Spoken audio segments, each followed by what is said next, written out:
बोले भी सभी।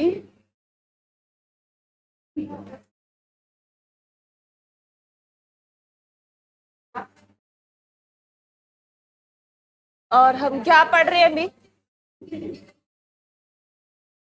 इकोनॉमिक्स में।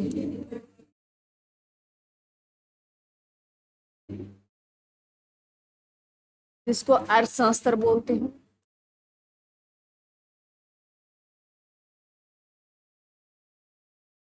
अभी तक हमने इकोनॉमिक्स में क्या क्या कर लिया? इकोनॉमिक्स की डेफिनेशन कर ली भी। इकोनॉमिक्स क्या है? ये सीमित साधनों से असीमित आवश्यकताओं को एडजस्ट करना सिखाता है और मानव जो आर्थिक क्रियाएं हैं उनका अध्ययन करता है। उसमें मानव आर्थिक लाभ और हानि दोनों शामिल होते हैं। इकोनॉमिक्स के हमने दो पार्ट, कितने पार्टों में इकोनॉमिक्स बटा हुआ है? दो पार्ट में बटा हुआ है। किसमें भी? माइक्रो और मैक्रो में। माइक्रो भी स्मॉल, जो एक व्यक्ति का अध्ययन कराता है, और जो मैक्रो है वो लार्ज भी, जो पूरे देश का भी। जैसे अगर पूरे व्यक्तिगत अगर पूछे विभिन्न, जैसे मार्केट आ जाए भी, पूरी मार्केट का अध्ययन करना हो तो उसमें आता है, किसमें आता है? मैक्रो में आता है। और एक व्यक्ति का अध्ययन करना हो, एक प्रोडक्ट का करना हो, वो किसमें आता है? माइक्रो में करना। और ये दो भागों में इसको बांटने वाला इकोनॉमिक्स को कौन था भी? रेगनर फ्रीज था। कौन था? रेगनर फ्रीज था। ये भी ध्यान रखना है, तुम्हें बहुत बार एग्जाम में पूछा गया। उसके बाद इकोनॉमिक्स शब्द भी कई बार बहुत बार पूछा गया। इकोनॉमिक्स पुस्तक लिखने वाला कौन था? कौटिल्य था। और अगर पूछे आधुनिक इकोनॉमिक्स के जनक किसे कहा जाता है? एडम स्मिथ को कहा जाता है। एडम स्मिथ की एक पुस्तक बहुत फेमस है भी, वेल्थ ऑफ नेशन, जो कब दी गई? 76 में। और प्रिंसिपल ऑफ इकोनॉमिक्स किसने लिखी? कब लिखी भी? दास कैपिटल जो पूछता है बहुत बार, कार्ल मार्क्स भी कब लिखी? 67 में। वेरी गुड भाई। उसके बाद हमने जो पढ़ा भी, जो अर्थव्यवस्था है, अर्थव्यवस्था जो मानव आर्थिक क्रियाओं का अध्ययन कराती है। जो अर्थव्यवस्था है वो कितने भागों में बटी भी? 3। पूंजीवाद अर्थव्यवस्था, बाद और मिश्रितवाद। भारत देश की अर्थव्यवस्था कैसी अर्थव्यवस्था है? मिश्रितवाद है। फिर हमने पढ़ा भी विकास के आधार पर अर्थव्यवस्था। उसमें हमने पढ़ा विकसित अर्थव्यवस्था, अलग विकसित अर्थव्यवस्था और विकासशील अर्थव्यवस्था। अगर भारत की बात करें भी, भारत की अर्थव्यवस्था विकास के आधार पर कैसी अर्थव्यवस्था है? विकासशील है भी। और विकसित पूछे तो किस देश की विकसित है भी? यूएसए। हाँ जी, यूएसए, जापान, कनाडा और यूके की है। ये भी ध्यान रखना है। और उसके साथ हमने किस आधार पर पढ़ा भी? विदेशी स्रोतों के आधार पर पढ़ा भी। जो अर्थव्यवस्था है वो कैसी है? दो प्रकार की है, खुली अर्थव्यवस्था और बंद अर्थव्यवस्था। तो भारत की अर्थव्यवस्था कैसी है? खुली अर्थव्यवस्था है भी। खुली अर्थव्यवस्था मतलब भी जो अन्य एक दूसरे देशों के साथ आयात निर्यात करते हो। आयात भी जो किसी देश से सामान खरीदे, जैसे भारत यूएसए से कोई सामान खरीद रहा है उसे आयात कहते हैं, और भारत यूएसए को कोई सामान भेज रहा है उसे निर्यात कहते हैं, एक्सपोर्ट कहते हैं। और सामान खरीद रहे हैं किसी देश से भारत, तो इसे इंपोर्ट कहते हैं। तो ये ध्यान रखना है। और इनके साथ ही एक्सिम बैंक की स्थापना की गई थी, जो कब की गई? 1982 में की गई। उसके बाद इतना ही पढ़ा था। हाँ, बंद अर्थव्यवस्था। बंद अर्थव्यवस्था की पूछ लेता है भी इकोनॉमिक्स के, जैसे अगर पूछ ले भी विदेशी स्रोतों के आधार पर अर्थव्यवस्था कितने प्रकार की होती है, तो खुली अर्थव्यवस्था और बंद अर्थव्यवस्था दो प्रकार की होती है। ये ध्यान रखना, ठीक है। आज जो हम पढ़ेंगे वो हम इकोनॉमी ग्रोथ पढ़ेंगे। आज क्या पढ़ेंगे? ग्रोथ।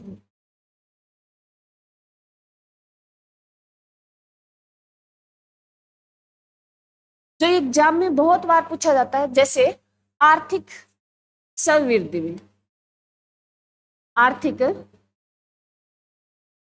समृद्धि, आपको ग्रोथ से ध्यान रखना है। आर्थिक समृद्धि एग्जाम में बहुत बार पूछा गया है भी। इकोनॉमी जो ग्रोथ है वो क्या होती है? पहले तो सुन लो फिर लिख लेंगे। इकोनॉमी जो ग्रोथ होती है ये सिर्फ मापी जाती है, गुणात्मक नहीं होती, ये मात्रात्मक होती है। जैसे राष्ट्रीय आय में चेंज होना, प्रति व्यक्ति आय में चेंज होना, अगर प्रति व्यक्ति आय में चेंज होता है तो क्या होता है भी, हम माप सकते हैं ना प्रति व्यक्ति आय को, राष्ट्रीय आय में चेंज होता है तो माप सकते हैं ना। तो इसमें जो हम जो पूछा जाता है भी, जो इकोनॉमिक ग्रोथ है, आर्थिक समृद्धि, वो क्या है, ये कैसा है एग्जाम्पल अगर कहे तो ये मात्रात्मक है।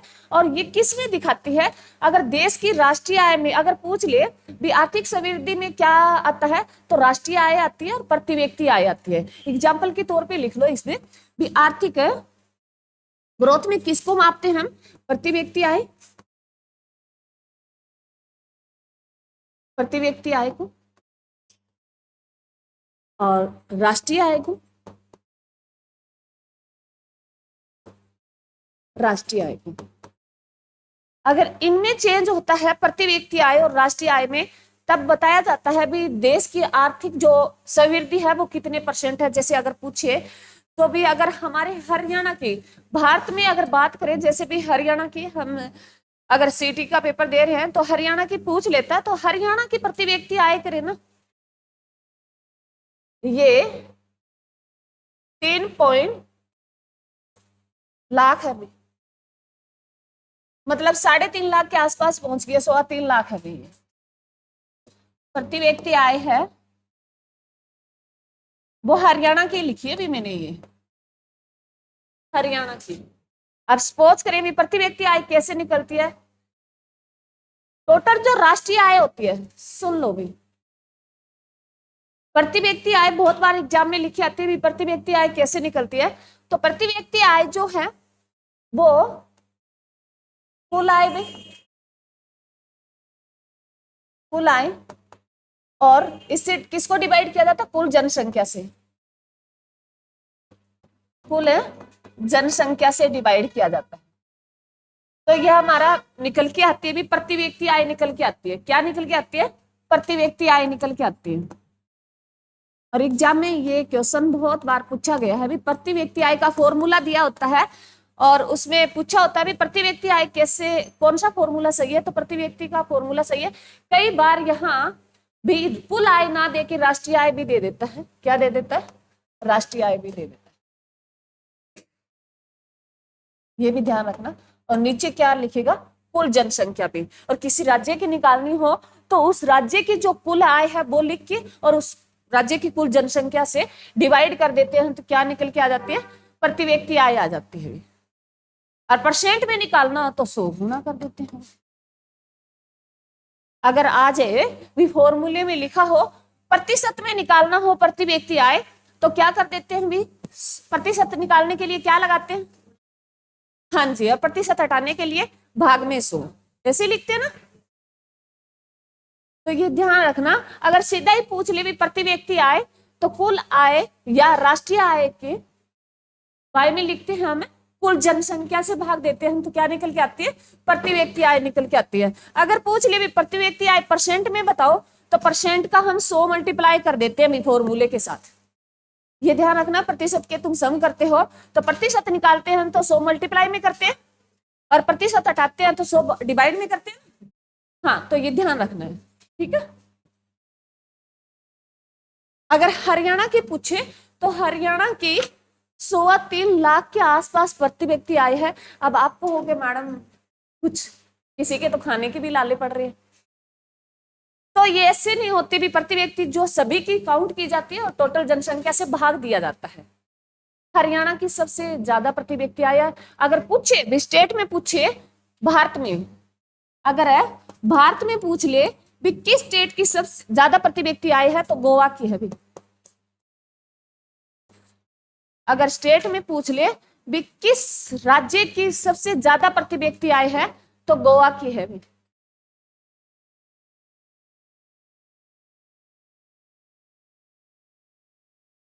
और ये हम राष्ट्रीय आय जो हम जिक्र करेंगे, राष्ट्रीय आय पढ़ेंगे, तब आपको मैं और डीपली बताऊंगी, तब देश की साथ लेंगे भी, भारत की कितनी है तब लेंगे।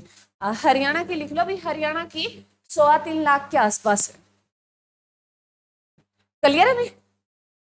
अगर पूछे आर्थिक जो इकोनॉमिक ग्रोथ है, आर्थिक समृद्धि का जिक्र करें, तो हमें क्या देखना है भी, राष्ट्रीय आय, आय में चेंज हो रहा है, चाहे वो प्रति व्यक्ति हो चाहे वो राष्ट्रीय हो। तो ये चेंज कैसा हो गया भी, मात्रात्मक चेंज हो गया। कैसा चेंज, मात्रात्मक चेंज। आर्थिक समृद्धि को किसमें मापते हैं? मात्रात्मक भी मापा जा सकता है, इसका मेजरमेंट किया जा सकता है, मात्रात्मक भी। ये ध्यान रखना, ये पूछ सकता है भी आर्थिक समृद्धि है वो कैसी है, मात्रात्मक है, गुणात्मक है, या दोनों है, या इनमें से कोई नहीं है। तो कैसी है ये? मात्रात्मक है, इसको मापा जा सकता है। क्लियर भी यहां तक? क्लियर है? चलो आगे। इकोनॉमी डेवलपमेंट,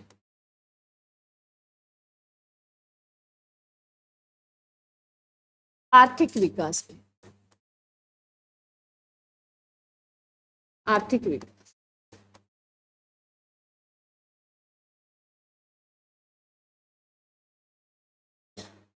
आर्थिक विकास जो है ये इसमें जो है आर्थिक समृद्धि भी साथ में होती है। इसमें दो चेंज होते हैं, मात्रात्मक भी चेंज होता है और गुणात्मक भी चेंज होता है। और इसमें जो राष्ट्रीय आय, प्रति व्यक्ति आय के साथ क्या देखा जाएगा?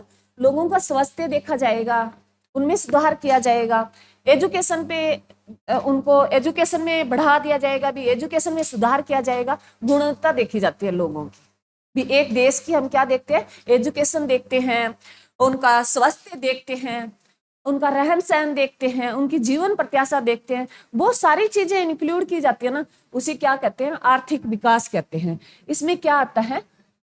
मात्रात्मक प्लस गुणात्मक आर्थिक क्रियाएं आती हैं। जैसे मात्रात्मक में हमने पढ़ा, क्या पढ़ा भी? राष्ट्रीय आय,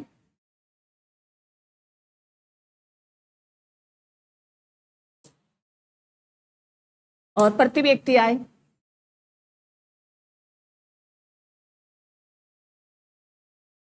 व्यक्ति आय।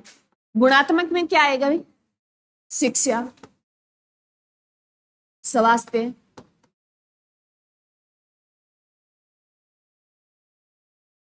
शिक्षा, स्वास्थ्य, रहन सहन, या फिर उनका जो है बेसिक नीड भी, बेसिक नीड, बेसिक आवश्यकताएं भी।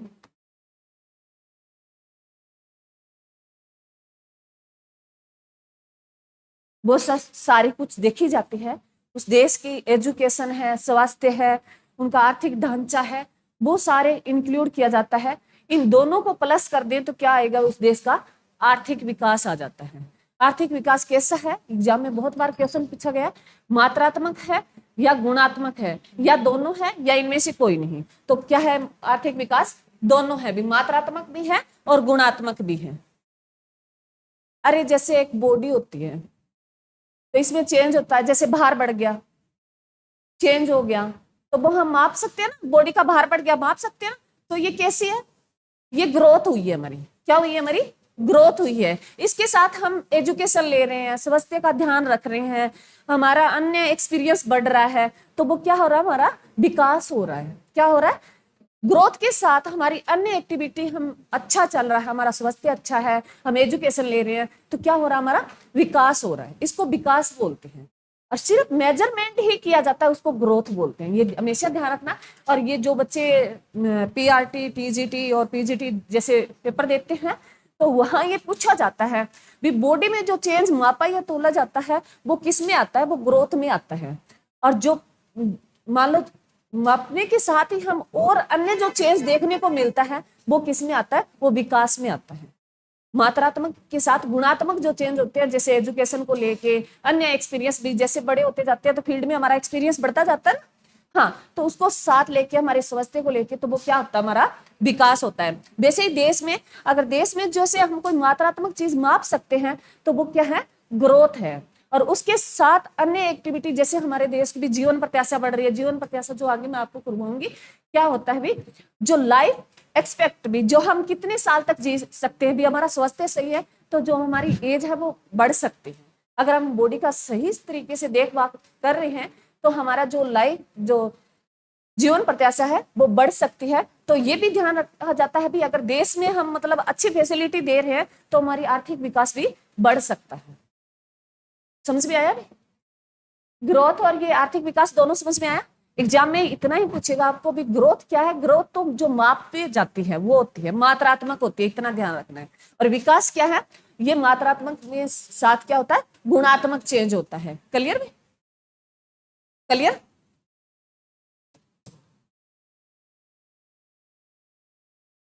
इसके साथ लिखें आर्थिक विकास, आर्थिक विकास के मापन में, आर्थिक विकास के मापन जो एग्जाम में बहुत बार पूछे गए, आर्थिक विकास के मापन, जिसमें हम फर्स्ट पढ़ेंगे पी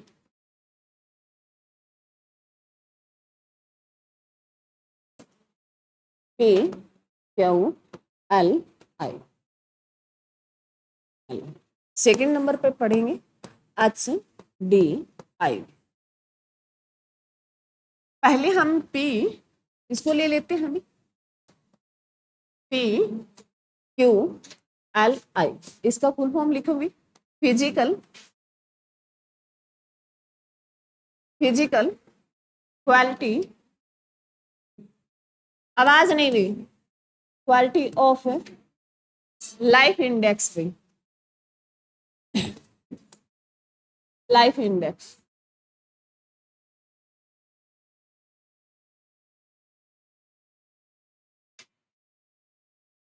हम जो मेजरमेंट है विकास का उसका दो प्रकार से मापन करते हैं, एक पी क्यू एल आई से, एक एच डी आई से। जो पी क्यू एल आई है इसकी फुल फॉर्म है physical quality of life index पे, जो क्या है? जीवन की भौतिक गुणवत्ता सूचकांक, गुणवत्ता सूचकांक।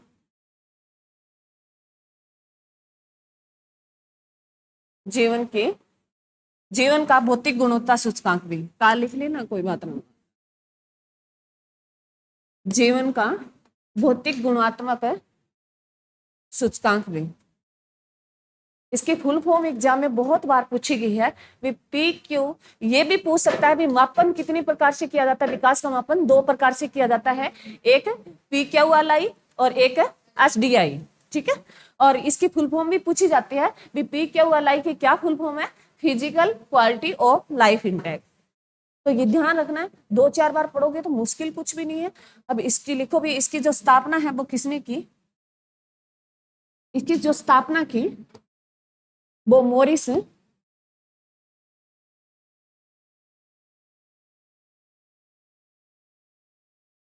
स्थापना जो की वो मोरिस डी मोरिस ने की थी। इसकी जो स्थापना की थी वो मोरिस डी मोरिस ने की थी। और ये एग्जाम में सीधा क्वेश्चन भी पूछा गया है भी, जो पी क्यू एल आई है इसकी स्थापना किसने की है? मोरिस डी मोरिस ने की है। ये एग्जाम में पूछा गया। और जो इकोनॉमिक्स के बच्चे जो पीजीटी इकोनॉमिक्स देते हैं, टीजीटी का एसएसटी का देते हैं, उसमें इकोनॉमिक्स पूछी जाती है, तो उसमें ये क्वेश्चन आपको देखने को मिलता है भी। और अब लिखो भी, बातें नहीं भी, इसके घटक लिखो भी, उसकी लिखाऊंगी उसका भी कराऊंगी आगे। पहले इसके पी क्यू एल आई के घटक बहुत बार एग्जाम में पूछे जाते हैं भी। घटक इसमें किन को इंक्लूड करते हैं? घटक जो कॉम्पोनेंट हैं उनको किन को इंक्लूड करते हैं? तो घटक लिखे इसमें। फर्स्ट जो है जीवन प्रत्याशा भी, जीवन है प्रत्याशा भी। जीवन प्रत्याशा मैंने बताई थी भी तुम्हें। जीवन प्रत्याशा क्या होती है? जो जन्म से लेकर जब मृत्यु तक बंदा कितने साल जिया वो जीवन प्रत्याशा मानी जाती है। अगर भारत की बात करें तो भारत में जो जीवन प्रत्याशा है वो कहीं 69 देखने को मिलती है, कहीं 70 मिलती है आपको। तो ये ध्यान रखना भी भारत की जीवन प्रत्याशा क्या है। ये एवरेज निकाली जाती है भी, जीने को तो लोग 100 साल भी जी जाते हैं, ये एवरेज निकाली जाती है। भी जो भारत की जीवन प्रत्याशा है वो कितनी है, 69 से 70 के आसपास है। कहते हैं एवरेजली लोग इतनी जी जाते हैं, ठीक है। उसके बाद जो इसमें सेकंड पॉइंट है, शिशु मृत्यु दर में, शिशु मृत्यु दर में बातें नहीं, शिशु, हाँ जी,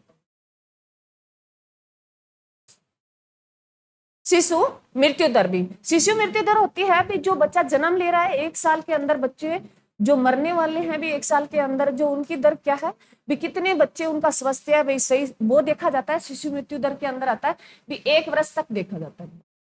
इनका जो टाइम पीरियड है वो 1 वर्ष तक इंक्लूड किया जाता है। और ये इकोनॉमिक्स में जैसे साइको में पढ़ते हैं तो इनका अलग अलग होता है भी, जो टीचर बनते हैं तो उनको अलग अलग बताया जाता है शिशु मृत्यु दर। मंथली होता है उसको अलग बोला जाता है, साल का होता है उसको अलग बोला जाता है, 5 साल का होता है उसको अलग बोला जाता है। तो ये ध्यान रखना, ये 1 वर्ष के अंदर ही देखते हैं। उसके बाद लिखी हुई थर्ड पॉइंट, बेसिक शिक्षा में, बेसिक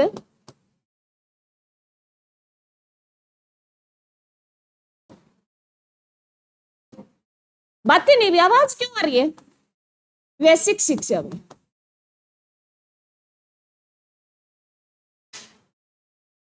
ज्यादा कुछ नहीं कराया, जो बच्चे लेट आए और कोई बात नहीं मैं दोबारा रिपीट करा दूंगी लास्ट के 10 मिनट में, ज्यादा कुछ नहीं करवाया, जो करवा रही हूँ वो सुन लो ध्यान से। भी हमने जो ये विकास के मापन पढ़े, 2 पढ़े हमने, एक हमने पहला ही पढ़ रहे हैं हम, जो क्या है PQLI, जिसकी फुल फॉर्म बहुत बार पूछी जाती है, physical quality of life index भी। और इसकी स्थापना पूछ लेता है भी, इसकी स्थापना किसने की, इसकी स्थापना मॉरिस डी मॉरिस ने की थी, ये ध्यान रखना, एग्जाम में बहुत बार पूछा गया। फिर इसके घटक पूछ लेता है, इसके घटक एग्जाम में बहुत बार पूछे गए हैं, क्योंकि आगे जो HDI करेंगे ना उसके घटक में थोड़ा सा चेंज मिलेगा, तो इसको कंफ्यूज कर देता है भी, हम भूल जाते हैं।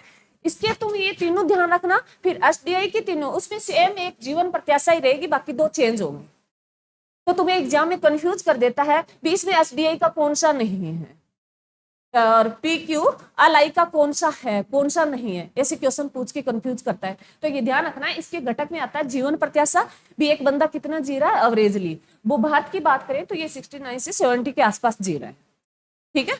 उसके बाद है शिशु मृत्यु दर देखी जाती है इसमें, दूसरा घटक, और तीसरा घटक देखा जाता है बेसिक शिक्षा भी, बेसिक एजुकेशन, लिखे पढ़े लिखे लोग भी, जो पढ़ना लिखना कितने लोग का, वो देखी जाती है।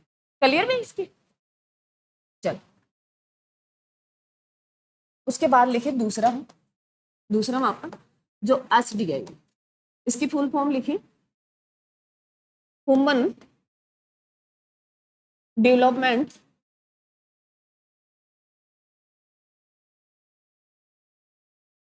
इंडेक्स भी, और एग्जाम में बहुत बार इसकी फुल फॉर्म आ चुकी है। क्या है भी ये, मानव विकास सूचकांक, मानव विकास सूचकांक।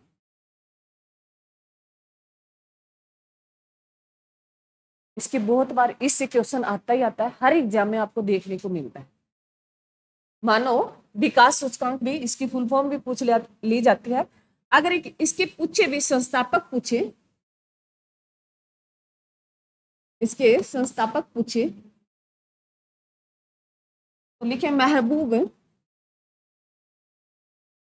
महबूब उल हक भाई, महबूब उल हक थे इसके संस्थापक थे, इसके प्रतिपादक जो थे वो कौन थे, महबूब, महबूब उल हक थे भी, उल महबूब उल हक थे भी। और ये जो महबूब उल हक थे, ये एग्जाम में बहुत बार पूछ लिया गया है भी, ये कहाँ के अर्थशास्त्री थे, ये जो आप पढ़ रहे हैं ना अभी इकोनॉमिक्स, जो नाम लिखा रही हूँ वो सारे अर्थशास्त्री है भी, ये भी ध्यान रखना, कई बार मैं बताना भूल जाती हूँ, तो ये ध्यान रखना, जो इकोनॉमिक्स पढ़ रहे हैं तो उनकी बात कर रहे हैं, जिन व्यक्तियों की बात कर रहे हैं वो सारे क्या है, अर्थशास्त्री है। तो जो ये अर्थशास्त्री थे, ये कहाँ के, एग्जाम में बहुत बार पूछ लिया गया, ये पाकिस्तान के अर्थशास्त्री हैं, कहाँ के हैं, पाकिस्तान के अर्थशास्त्री।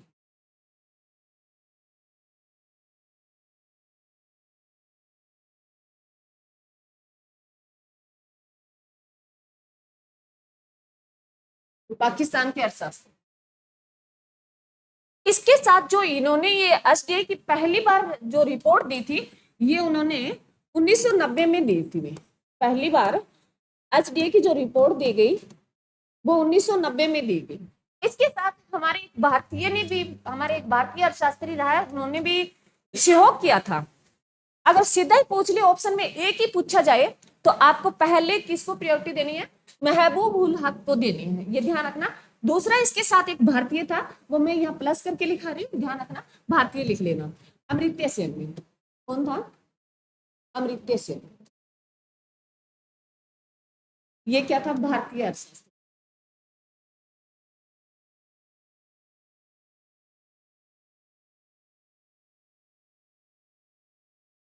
ऑप्शन में आ जाए कि एसडीआई की रिपोर्ट किसने तैयार की थी, तो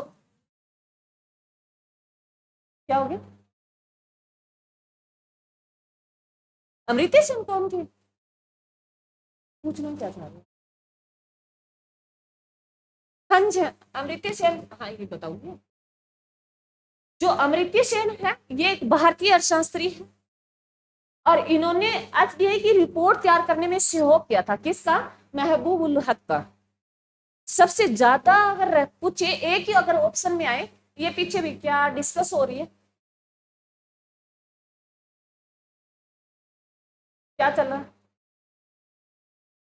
तो ये ध्यान रखना। ऑप्शन में दिया हो कि एसडीआई की स्थापना किसने की, संस्थापक कौन है, सीधा दिया हो, फर्स्ट ऑप्शन दिया हो महबूब उल हक दिया हो, सेकंड अमर्त्य सेन दिया हो, तीसरा कोई और दिया हो, और उसमें जो फोर्थ दिया है इनमें से कोई नहीं, तो आपको किस पे जाना है? महबूब उल हक पे जाना है। अगर क्वेश्चन ये दे दिया जाए भी एसडीआई की जो स्थापना है किसने की, तो उसमें ये दे दिया जाए महबूब उल हक ने की, या अमर्त्य सेन ने की, या दोनों ने की, या इनमें से कोई नहीं, तो ये दोनों ने की। ठीक है, पहली प्रायोरिटी किसको देनी है? महबूब उल हक को देनी है। क्लियर है? और इसकी जो पहली रिपोर्ट आई थी वो 1990 में आई थी। क्लियर भी? और इसको ना बहुत बार ये पूछा गया है, और अमर्त्य सेन जो बच्चों ने पूछा, ये अर्थशास्त्री है, भारतीय अर्थशास्त्री है, इसको 1998 में लिख लो।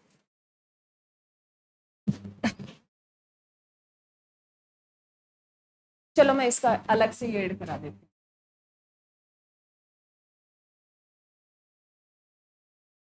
अमर्त्य सेन क्या है भी? ये भारतीय अर्थशास्त्री।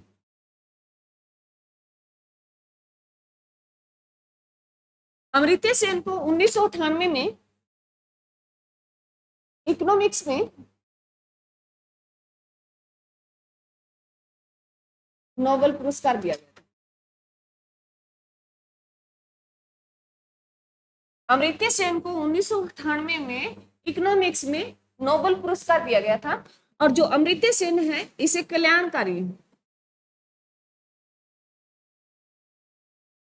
योजनाएं, कल्याणकारी योजनाओं के लिए दिया गया था। जो हम इकोनॉमिक्स में जो सब्जेक्ट पढ़ते हैं, तो उसमें आती है भी कल्याणकारी योजनाएं हैं, वो किसकी देन है? अमर्त्य सेन की देन है। अलग अलग अर्थशास्त्री हो सकते हैं, परंतु इनकी जो खास क्वालिटी देखी गई उनमें, तो इसको नोबेल पुरस्कार मिला था, वो कल्याणकारी योजनाओं के लिए मिला था। कल्याणकारी योजना भी जो लोगों के हित में हो, तो उनके लिए ये बहुत बार पूछा गया भी। 1998 में नोबेल पुरस्कार किसको मिला? भारतीय अर्थशास्त्री किसको मिला था? अभी अमर्त्य सेन को। अब नोबेल की बात आई है, नोबेल पुरस्कार है, ये किसकी याद में दिया जाता है? अल्फ्रेड नोबेल की याद में दिया। नोबेल पुरस्कार किसकी याद में दिया जाता है? अल्फ्रेड नोबेल की याद में दिया जाता है। नोबेल पुरस्कार अल्फ्रेड नोबेल की याद में दिया जाता है, और ये नोबेल पुरस्कार हर वर्ष 10 दिसंबर को दिया जाता है। हर वर्ष 10 दिसंबर को दिया जाता है, ये भी ध्यान रखना। नोबेल पुरस्कार अनाउंसमेंट तो पहले की जाती है कि किस किस को दिया जाएगा, परंतु जो दिया जाता है वो कब दिया जाता है? 10 दिसंबर को दिया जाता है। और नोबेल पुरस्कार है वो कितनी फील्ड में मिलता है? पहले 5 क्षेत्रों में मिलता था, और अब 6 क्षेत्रों में मिलता है। वर्तमान में कितने क्षेत्रों में मिलता है? 6 क्षेत्रों में मिलता है। पहले 5 में मिलता था।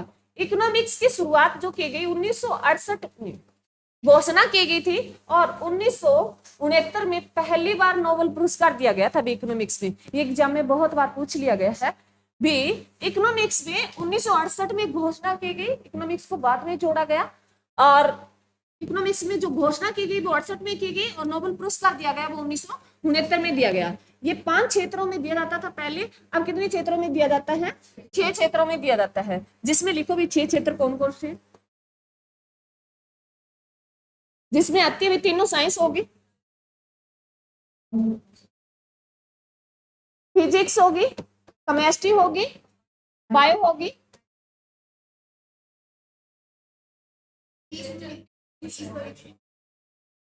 हाँ जी, physics, chemistry, bio, economics, physics और लिटरेचर में। ये 6 क्षेत्र हैं, physics, chemistry, bio, eco, peace, शांति भाई, और ये लिटरेचर साहित्य। लिख लो, अगर हिंदी में लिखना चाहो तो रसायन विज्ञान भी, भौतिक विज्ञान और जीव विज्ञान, तीनों ये साइंस हो गए। उसके साथ अर्थशास्त्र में, साहित्य में और शांति में, तीनों साइंस याद रख लेना। उसके साथ किसमें दिया जाता है? अर्थशास्त्र, शांति और साहित्य। और ये भी मेरे बच्चों ध्यान रखना, शांति वाला जो पुरस्कार है ना, शांति वाला पुरस्कार है, ये नॉर्वे की राजधानी, नॉर्वे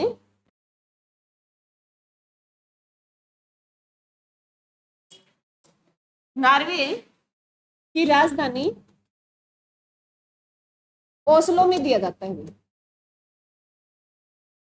ओस्लो में दिया जाता है। कौन सा पुरस्कार भी? शांति वाला। शांति वाला नोबेल पुरस्कार दिया जाता है, वो नॉर्वे की राजधानी ओस्लो में दिया जाता है। बाकी जो 5 बच गए, तीनों साइंस, इकोनॉमिक्स, अर्थशास्त्र और साहित्य भी, लिटरेचर, ये जो 5 दिए जाते हैं, ये स्वीडन की राजधानी,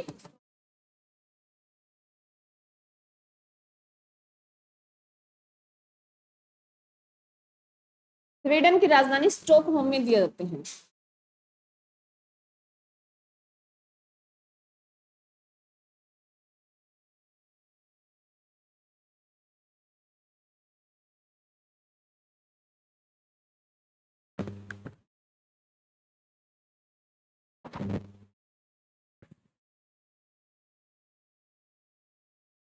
क्लियर भी सभी का?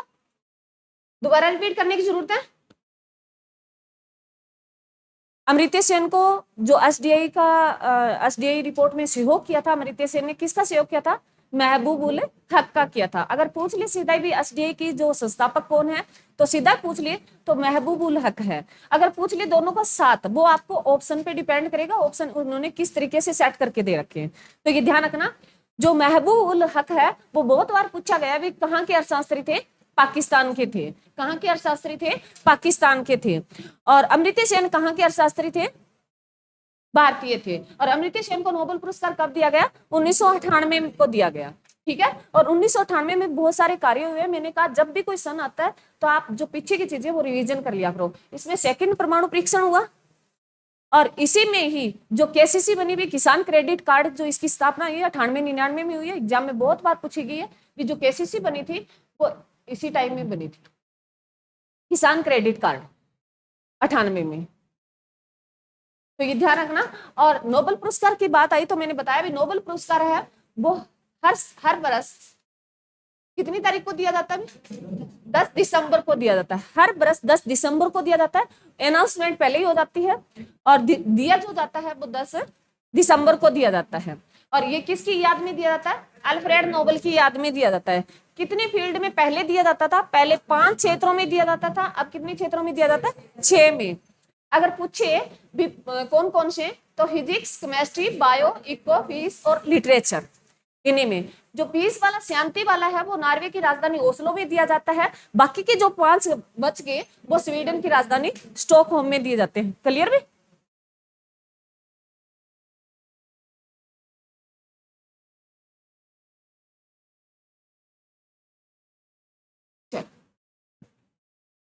एसडीए की फुल फॉर्म भाई ह्यूमन डेवलपमेंट इंडेक्स भी एग्जाम में पूछ ली गई है और इसे मानव विकास सूचकांक बोला जाता है। इसके संस्थापक है महबूब उल हक और अमर्त्य सेन भी। और ये महबूब उल हक है वो कहाँ के अर्थशास्त्री हैं? पाकिस्तान के। और इन्होंने पहली रिपोर्ट जो एसडीए की दी थी वो कब दी थी? 1990 में दी थी। और जो ये रिपोर्ट दी थी ना, रिपोर्ट दी थी 1990 में, इसको जारी कौन करता है? लिखो भी, यूएनडीपी। ये एग्जाम में बहुत बार पूछा गया है भी एचडीआई की जो रिपोर्ट है उसको जारी कौन करता है? एचडीआई की रिपोर्ट को जारी कौन करता है? तो यूएनडीपीआई भी। सीधा दिया होगा, फुल फॉर्म तो लिख लो, परंतु सीधा एग्जाम में आपके ऑप्शन में सीधा ही देखने को मिलेगा यूएनडीपी। लिखो इसकी full form, united nation development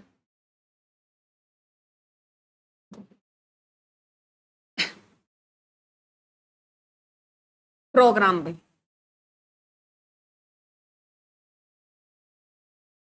United nations development programme programme. इसकी फुल फॉर्म बहुत बार पूछी गई, आपको ऑप्शन में सीधा ही देखने को मिलेगा भी। जो एसडीए की रिपोर्ट है वो कौन है देता है, कौन जारी करता है भी? यूएनडीपी देता है भी। ये ध्यान रखना, इसकी फुल फॉर्म अगर पूछ ले तो ये बता दो। क्लियर भी यहाँ तक? अब इसके एसडीआई के घटक लिखो भाई, एग्जाम में बहुत बार पूछा गया, मोस्ट इंपोर्टेंट है ये। अगर इकोनॉमिक्स की बात करें ना तो ये जो है टॉपिक मोस्ट इंपोर्टेंट है। देखो अच्छा पीछे चला गया क्या? लिखो भाई एसडीआई के घटक में, एसडीआई के घटक जिसमें लिखो फर्स्ट भाई, फर्स्ट लिखो जीवन प्रत्याशा,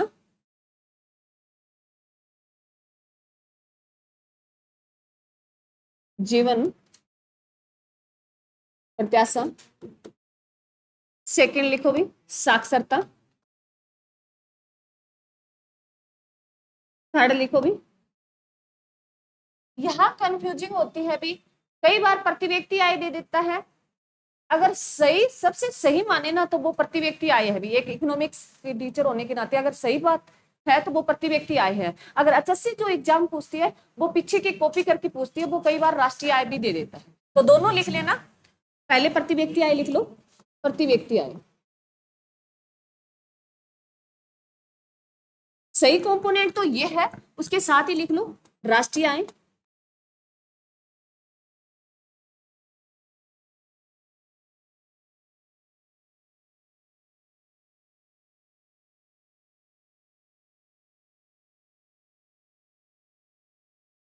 ये इसके 3 कंपोनेंट हैं जो बहुत बार एग्जाम में पूछे गए और ऑप्शन देके आपसे पूछता है भी इनमें से कौन सा नहीं है।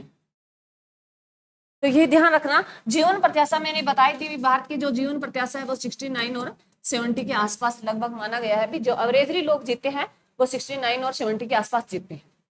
ठीक है, कहीं आपको 69 मिल जाए और कहीं 70 भी देखने को मिल जाता है।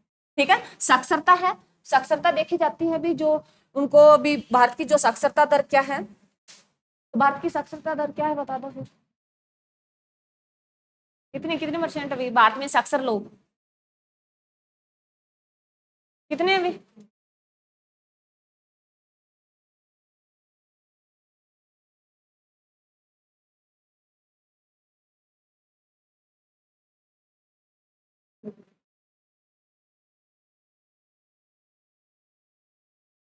कितने परसेंट अभी साक्षर बताएं?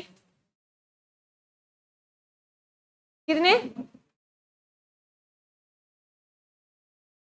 75% के लगभग लिख लो, क्योंकि याद करने का यही फॉर्मूला होता है। 75% के लगभग लिख लो, क्योंकि ये 74.5 जैसे गूगल अभी तक नए आंकड़े नहीं आए हैं, ये 2011 वाली ही बता रहा है। तो ये ध्यान रखना, लगभग 75% के आसपास। अगर सबसे ज्यादा साक्षर स्टेट पूछे कौन कौन सा भी? केरला है। अगर सबसे ज्यादा साक्षरता दर पूछे भी भारत में किसकी है? केरला की है। कितनी है भी? 94% के आसपास है भी। उसके बाद दूसरा स्टेट पूछ ले भी सेकंड नंबर पर, तो कौन सा है भी? मिजोरम है। फर्स्ट पूछ ले तो कौन सा है भी? केरला है। और सेकंड पूछ ले तो मिजोरम है भी। ये ध्यान रखना, पहला केरला ही पूछता है।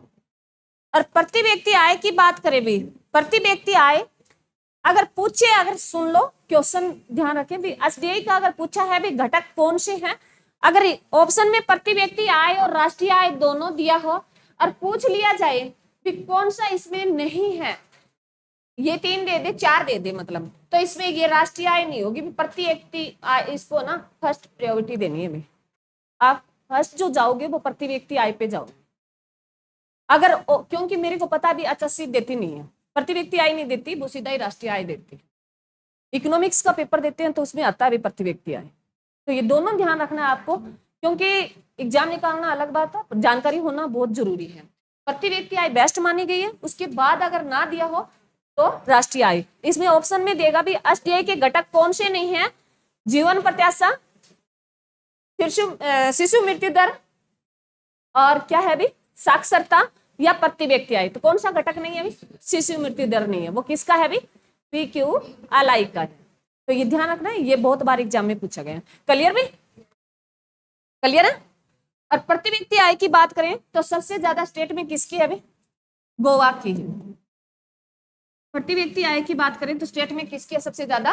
गोवा की है भी। हरियाणा की अगर बात करें प्रति व्यक्ति आय 3.25 लाख के आसपास है। हाँ जी, चलो 3.25 लाख के आसपास है, ये ध्यान रखना। अगर हरियाणा की बात करें तो प्रति व्यक्ति आय है वो 3.25 लाख के आसपास है। क्लियर भी? क्लियर है? चल अब लिखें भी अगला पॉइंट। आज हम करेंगे अर्थव्यवस्था के क्षेत्र में। अर्थव्यवस्था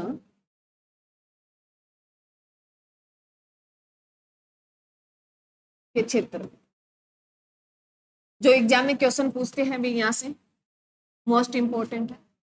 अर्थव्यवस्था को पूछे भी, अर्थव्यवस्था को क्षेत्र के आधार पर कितने भागों में बांटा गया है? तो 3 भागों में बांटा गया है।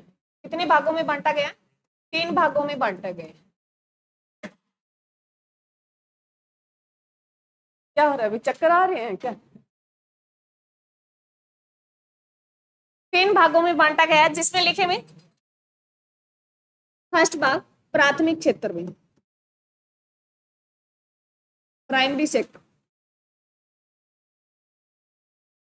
प्राथमिक क्षेत्र में। दूसरा पूछे द्वितीय क्षेत्र में,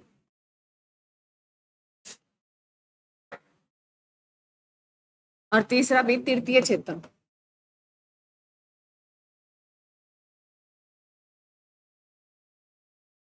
और यहां से क्वेश्चन पूछते हैं भी आपके भी, कौन सा प्राथमिक क्षेत्र में आता है, कौन सा द्वितीय क्षेत्र में आता है, कौन सा तृतीय क्षेत्र में आता है।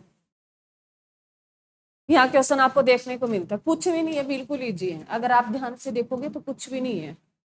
1-2 नंबर आपके फ्री के है। इकोनॉमिक्स की अगर 10-15 क्लास ये रहेगी, आपके 1-2 नंबर, 2-3 नंबर बन जाते हैं। क्योंकि जैसे आरबीआई सारे संगठन पूछ ले तो इसी में आते हैं। ये स्टैटिक जीके भी लगभग इसके साथ ही चलती है। तो ये ध्यान रखना, जो प्राथमिक क्षेत्र है पहले सीधा ही लिख लो, कृषि से संबंधित है, प्राकृतिक साधनों से संबंधित है। लिखो भी, कृषि बाद में लिखना, प्राकृतिक संसाधन।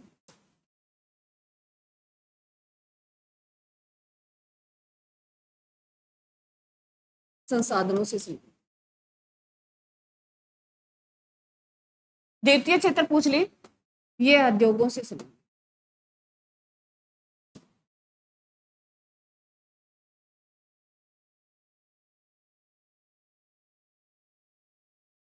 तीसरा पूछ ले सेवा क्षेत्र। मेरे बच्चों, कई बार सीधा एग्जाम में क्वेश्चन इतना ही दिया होता है, तृतीय क्षेत्र में कौन सा आता है, जिसमें दिया होता है प्राकृतिक, खनन, उत्खनन, उद्योग, सेवा क्षेत्र। तो कौन से आते हैं तृतीय क्षेत्र में? सेवा क्षेत्र आते हैं। अगर द्वितीय क्षेत्र में पूछ ले तो क्या आते हैं भी? उद्योग आते हैं। प्राथमिक क्षेत्र में पूछ ले तो क्या आते हैं? प्राकृतिक संसाधन आते हैं। अब इनका एक एक का हम अलग अलग करेंगे। पहले लिखो भी क्या? प्राथमिक क्षेत्र।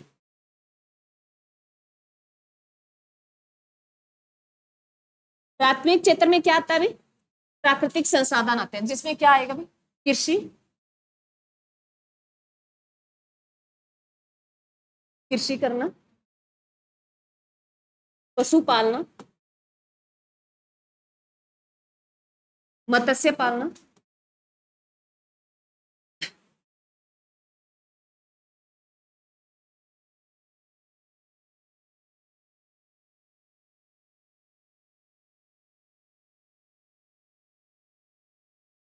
मत्स्य पालना,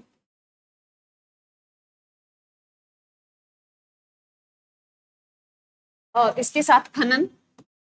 अरे क्या, किसकी आवाज आ रही है? बाहर से आ रही है क्या? अच्छा, उत्खनन भी।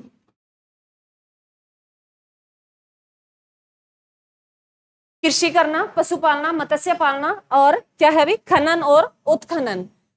वानिकी, वन, ये सारे दे दे किस में आते हैं? ये प्राथमिक क्षेत्र में आते हैं। किस में आते हैं भी? प्राथमिक क्षेत्र में। और एग्जाम में बहुत बार पूछ लिया गया है कि प्राथमिक क्षेत्र में कौन कौन आते हैं भी? सारे कृषि से संबंधित अगर कोई भी बात आ जाए तो किस में आती है? प्राथमिक क्षेत्र में आते हैं। पशुपालना, मत्स्य, खनन और उत्खनन। अब लिखें भी, जो खनन उत्खनन क्या होते हैं एग्जाम। कृषि तो सारे समझते होंगे, कृषि करना तो। पशुपालना भी सारे जानते हैं, मत्स्य करना भी सारे जानते हैं, मत्स्य पालना। अब खनन भी लिखें भी। खनन जो होता है, अगर ये भूमि के ऊपरी सतह पर, भूमि के ऊपरी सतह पर, ऊपरी सतह पर पाया जाता है, जिसमें जैसे अगर कहे पत्थर, पत्थर है, बजरी है, पत्थर, बजरी, जो ऊपरी सतह से हमें मिलते हैं, जो चीजें ऊपरी सतह से मिलती हैं, वो क्या आती है? खनन में आती है। उत्खनन भी भूमि के केंद्र से जो निकाली जाती है, जैसे पेट्रोलियम है, अन्य जो चीजें निकाली जाती है, धातुएं, जैसे सोने की खान कहें, तो वो किस में आता है? उत्खनन में आता है। भूमि के केंद्र से, केंद्र से जो पदार्थ, बातें नहीं भी, जो पदार्थ निकाला जाता है, किसमें आता है वो? उत्खनन में आता है। जो ऊपरी सतह से एज इट इज हम चीज यूज में करते हैं, वो किस में आती है? खनन में आती है। और जो खोद के निकालते हैं हमें भूमि को, वो किस में आता है? उत्खनन में आता है। जैसे कोयला हो गया, गैस हो गई, पेट्रोलियम हो गया, सोना हो गया, निकलती है ना खाने। हाँ, तो वो किस में आती है? उत्खनन में आती है। और खनन में जैसे पत्थर से भी, बजरी, सीमेंट, जो भी ये ऊपर जो पदार्थ, पत्थर को, पत्थर से ही बनती है ये। हाँ, तो ये ध्यान रखना, ऊपरी सतह से जो लिया जाता है उसे खनन बोलते हैं, और जो उत्खनन है इसे भूमि के केंद्र से निकाला जाता है। क्लियर भी? अब क्वेश्चन यहां से तो पूछता है, इसके साथ ये भी पूछ लेता है कि भारतीय जो अर्थव्यवस्था में सबसे ज्यादा जो रोजगार देने वाला क्षेत्र कौन सा है? सबसे ज्यादा रोजगार जो भारतीय अर्थव्यवस्था में देता है वो कौन देता है? प्राथमिक क्षेत्र देता है। इसके लिए इसके साथ ही लिख लो। चलो मान,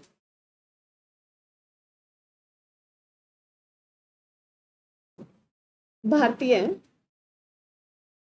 अर्थव्यवस्था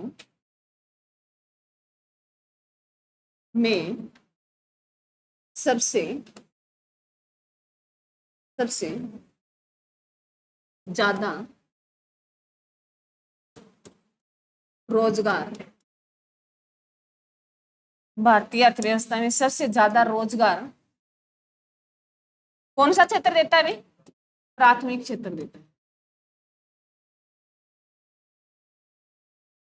ये वन लीनियर क्वेश्चन है, आपके एग्जाम में पूछे जाते हैं कि भारतीय अर्थव्यवस्था में सबसे ज्यादा रोजगार कौन देता है? प्राथमिक क्षेत्र देता है। अगर पूछ ले भारतीय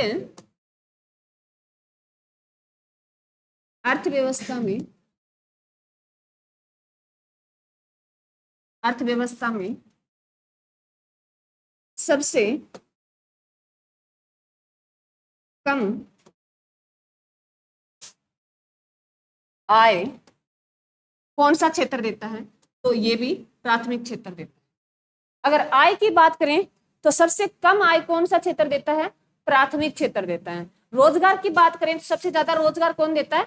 प्राथमिक क्षेत्र देता है। बोल लिखो भी, ये पहले पहले सुनो, जब हमारा देश आजाद हुआ तो यहाँ जो रोजगार देता था ना वो 70% के आसपास देता था लोगों को, क्योंकि हमारी जनता सबसे ज्यादा किसमें इन्वॉल्व थी, कृषि में थी।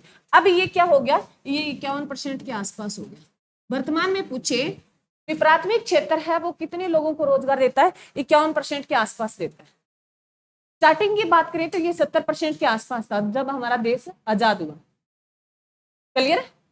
राष्ट्रीय आय की बात करें, अगर आय की बात करते हैं तो आय में राष्ट्रीय आय की बात करते हैं ना, अरे देश की बात करें तो किसका जिक्र करेंगे, राष्ट्रीय आय का। राष्ट्रीय आय में अगर पूछे तो ये कितना योगदान देते हैं, राष्ट्रीय आय में जो योगदान देते हैं प्राथमिक क्षेत्र वो कितना देते हैं भी, 17 से 18%। जो राष्ट्रीय आय में योगदान देते हैं ये 17 से 18%। राष्ट्रीय आय में सबसे कम योगदान देने वाला कौन सा क्षेत्र है, प्राथमिक क्षेत्र है। और सबसे अधिक योगदान रोजगार में देने वाला कौन सा क्षेत्र है, प्राथमिक क्षेत्र है। क्लियर में? प्राथमिक क्षेत्र में क्या इंक्लूड होता है, प्राकृतिक संसाधन होते हैं। सीधा ही अगर पूछ लिए तो प्राकृतिक संसाधन होते हैं। अगर नाम दे के दिया हो वो ऑप्शन पे डिपेंड करता है क्वेश्चन कैसे पूछा गया है, तो उसमें आएगा कृषि करना, पशु पालना, मत्स्य पालना, खनन और उत्खनन। ये सारे किस में आते हैं, प्राथमिक क्षेत्र में आते हैं। और ये वन लीनियर क्वेश्चन बहुत बार एग्जाम में पूछे गए हैं कि सबसे ज्यादा रोजगार देने वाला क्षेत्र कौन सा है, प्राथमिक है। और सबसे कम राष्ट्रीय आय में योगदान देने वाला क्षेत्र कौन सा है, प्राथमिक क्षेत्र है। क्लियर में? आगे पढ़े। Thank you.